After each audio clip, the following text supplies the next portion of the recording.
पहला का correct answer D होगा और दूसरा का करेक्ट आंसर बी होगा। तीसरा का करेक्ट आंसर बी ही होगा। सभी लोग मिलाएं अपने। तीसरा का करेक्ट आंसर बी होगा और चौथा का करेक्ट आंसर जो होगा वो सी होगा। चौथा का करेक्ट आंसर बी होगा।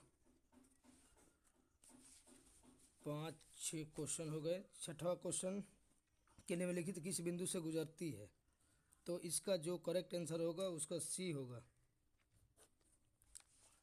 यदि दो समानांतर रेखाओं का दिक् अनुपात 2, 7, 9 तथा 6, 21 x के अनुपात में है तो x का मान, इसका जो करेक्ट आंसर होगा वो सी होगा। सभी लोग मिलाएं अपने। 8 नंबर जो क्वेश्चन है, यदि दो समानांतर रेखाओं का दिक् अनुपात ए बी सी तथा एक्स वाई जेड हो तो ए जेड का जो मान होगा वो करेक्ट आंसर इसका ए होगा। 9 नंबर क्वेश्चन है, यदि दो परस्पर लंब रेखाओं का दिक् अनुपात 5, 2, 4 तथा 4, 8 x है तो x का मान, तो इसका जो करेक्ट आंसर होगा बी होगा।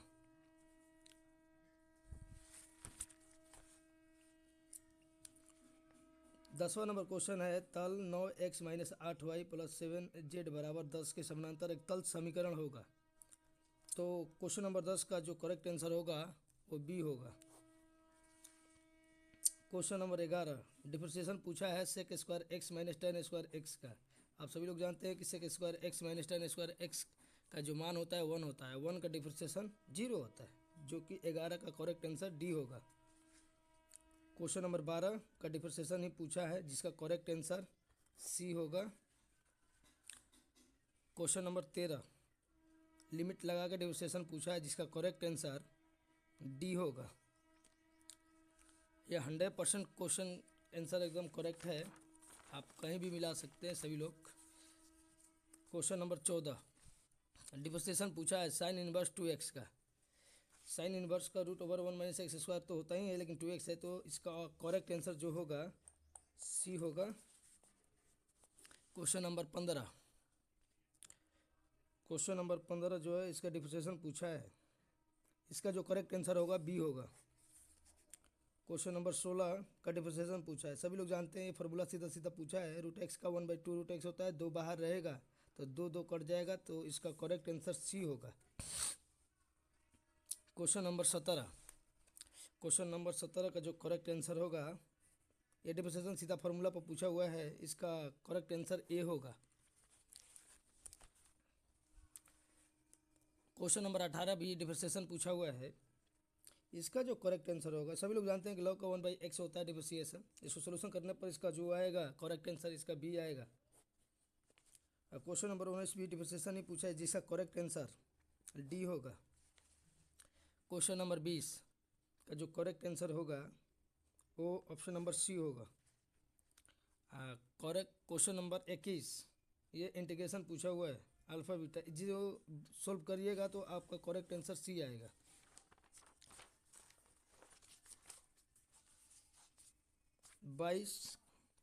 क्वेश्चन नंबर 22 डिटर्मिनेंट लगा के डिफरेंशिएशन पूछा है जिसका करेक्ट आंसर बी होगा।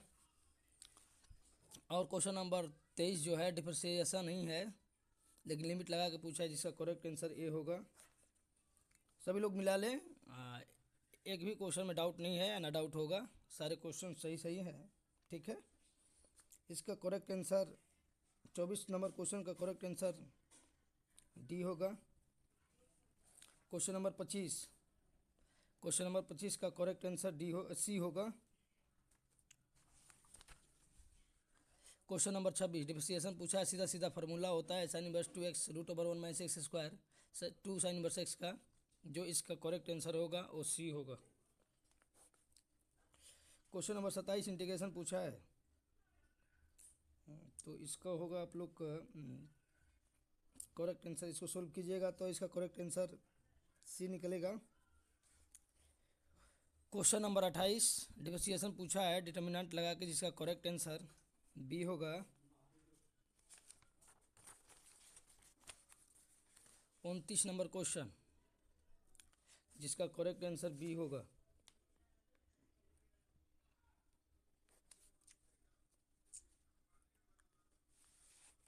Question number 31। क्वेश्चन नंबर 31 का करेक्ट आंसर जो होगा वो बी होगा। 100% इंटीग्रेशन है, ये फार्मूला है, सीधा सीधा पूछा है। क्वेश्चन नंबर 32 का जो करेक्ट आंसर होगा ए होगा।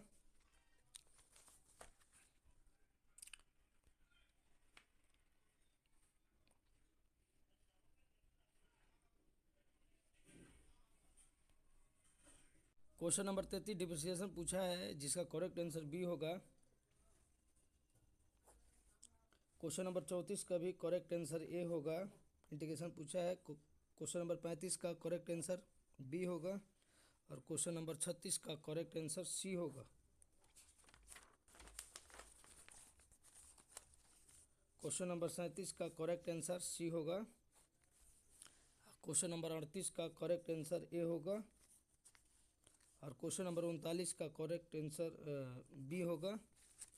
और क्वेश्चन नंबर 40 का करेक्ट आंसर सी होगा। क्वेश्चन नंबर 41 बोला है कि व्यवरोधक को x + y = इतना के अंतर्गत z बराबर अधिकतम मान क्या होगा। तो इसका अधिकतम मान 16 हो सकता है, जो कि सी होगा, ऑप्शन नंबर सी होगा। क्वेश्चन नंबर 42 है कि दो पाँचों को फेंकने पर जोड़ा पाने की प्रक्रिया जो होती है 1/6 होता है। क्वेश्चन नंबर 43 है कि प्रक्रिया का योग प्रमेय यानी प्रक्रिया का योग का फॉर्मूला जो होता है वो होता है probability of A union B बराबर probability of A plus probability of B minus probability of A union B, A intersection B, जिसका करेक्ट आंसर सी होगा। यदि घटना का अनुकूल संयोग ए अनुपात बी हो तो प्रक्रिया जो होगा ये इसका करेक्ट आंसर 44 का क्वेश्चन नंबर 44 का करेक्ट आंसर बी होगा। क्वेश्चन नंबर 45 प्रक्रिया का गुणन नियम जो होता है जिसका करेक्ट आंसर ए होगा।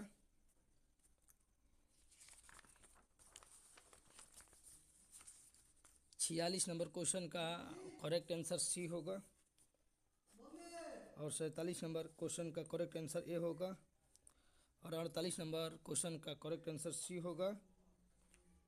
49 नंबर क्वेश्चन का करेक्ट आंसर ए जिसका 0 होगा, option number A correct answer होगा।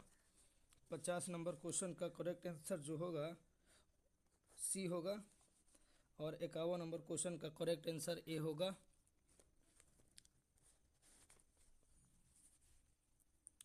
क्वेश्चन नंबर 52 का जो करेक्ट आंसर होगा वो बी होगा। क्वेश्चन नंबर 53 का करेक्ट आंसर जो होगा डी होगा। क्वेश्चन नंबर 53 का जो करेक्ट आंसर होगा सभी लोग मिलाएंगे अपने, बी होगा। क्वेश्चन नंबर 55 का जो करेक्ट आंसर होगा वो ए होगा। और क्वेश्चन नंबर 56 का करेक्ट आंसर जो होगा वो बी होगा। 57 नंबर क्वेश्चन ये एनसीईआरटी का क्वेश्चन है, सीधा सीधा डाल दिया गया है एग्जाम में, जिसका करेक्ट आंसर डी होगा। क्वेश्चन नंबर 58, क्वेश्चन नंबर 58 का जो करेक्ट आंसर होगा ये सारणी का सवाल है, जो कि इसका आंसर करेक्ट होगा जो सी होगा। क्वेश्चन नंबर 59 का जो करेक्ट आंसर ये भी सारणिक है। क्वेश्चन नंबर 59 का जो आंसर करेक्ट आंसर होगा वो होगा सी। 60 नंबर का क्वेश्चन नंबर 60 का करेक्ट आंसर जो होगा वो होगा ए, जो कि सारणी के सब सवाले हैं। क्वेश्चन नंबर 61 का जो करेक्ट आंसर होगा वो होगा सी।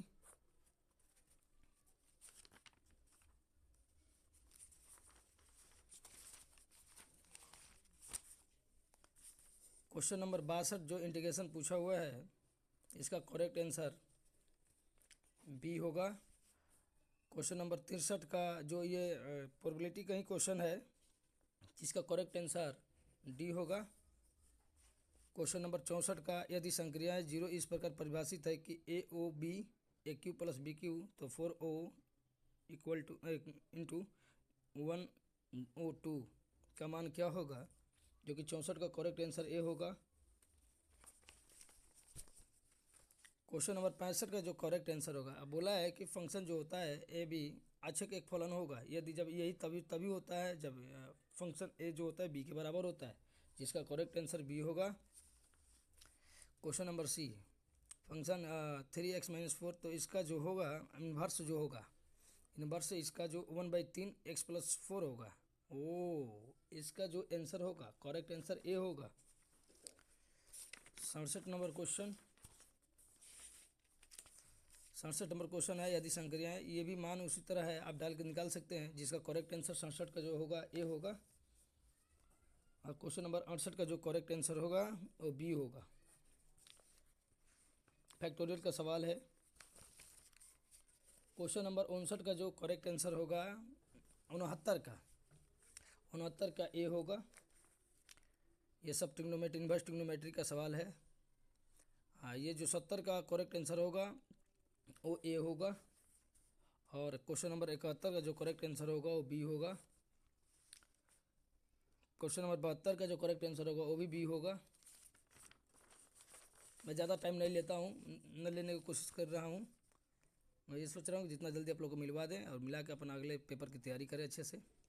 73 नंबर क्वेश्चन का जो करेक्ट आंसर होगा, सीधा अपन आंसर मिलाए और निश्चिंत हो जाए। क्वेश्चन नंबर 73 का जो करेक्ट आंसर होगा वो सी होगा। क्वेश्चन नंबर 74 का जो करेक्ट आंसर होगा वो बी होगा। क्वेश्चन नंबर 75 का जो करेक्ट आंसर होगा वो सी होगा। क्वेश्चन नंबर 76 का जो करेक्ट आंसर होगा वो बी होगा। 77 नंबर जो क्वेश्चन है, ये भी इंटीग्रेशन बाप रे बाप बहुत पूछा है। मैं बोला भी था कि ये 88 नंबर 80 नंबर के सवाल इससे पूरे चैप्टर से पूछे जाएंगे पूरे पेपर में। 77 नंबर का जो करेक्ट आंसर होगा वो सी होगा। क्वेश्चन नंबर 78 का जो करेक्ट आंसर होगा वो भी सी होगा। क्वेश्चन नंबर 79 जो है इसका भी करेक्ट आंसर सी होगा। और क्वेश्चन नंबर 80 का करेक्ट आंसर बी होगा। क्वेश्चन नंबर 81 का जो करेक्ट आंसर होगा वो ए होगा, क्योंकि किसी भी सारणी का एक रो या एक कॉलम का पूरा अवयव शून्य हो तो सारणी का पूरा मान शून्य होता है। क्वेश्चन नंबर 82 का जो करेक्ट आंसर होगा, ये भी सारणी का क्वेश्चन है, जिसका option number A correct answer होगा। क्वेश्चन नंबर 83 का जो करेक्ट आंसर होगा वो ऑप्शन बी होगा। क्वेश्चन नंबर 84 जो परिवर्तन पूछा हुआ है ट्रांसफार्मर, इसका जो करेक्ट आंसर होगा उसका डी होगा। क्वेश्चन नंबर 85 का जो करेक्ट आंसर होगा, ये सभी लोग ने डिफरेंशिएशन में पढ़े होंगे अच्छे से, जिसका करेक्ट आंसर ए होगा।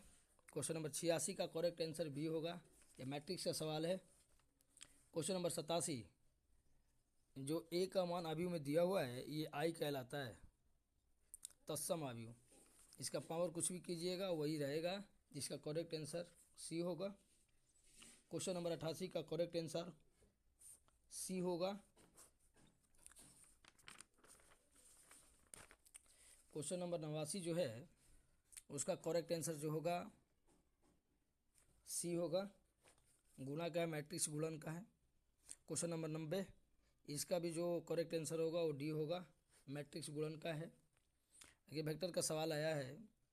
क्वेश्चन नंबर 91 जो है इसका मापांक क्या होगा, जिसका करेक्ट आंसर बी होगा 91 का। क्वेश्चन नंबर 92 का जो भी इसे स्क्वायर पूछा हुआ है, जिसका करेक्ट आंसर सी होगा। क्वेश्चन नंबर 93 आप सभी लोगों ने मिला लें और जितना से जितना ज़्यादा से ज़्यादा लोगों को शेयर करें और अपने आंसर को मिलाएं। हमारे चैनल पे मेरे चैनल को सब्सक्राइब करें, लाइक करें, शेयर करें। यहाँ जो भी जानकारी दी जाएगी 100% दी जाएगी। इसका करेक्ट आंसर बी होगा।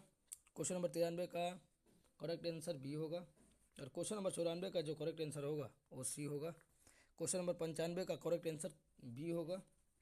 ये सारे के सारे वेक्टर के सवाल हैं। क्वेश्चन नंबर 96 का जो करेक्ट आंसर होगा वो सी होगा।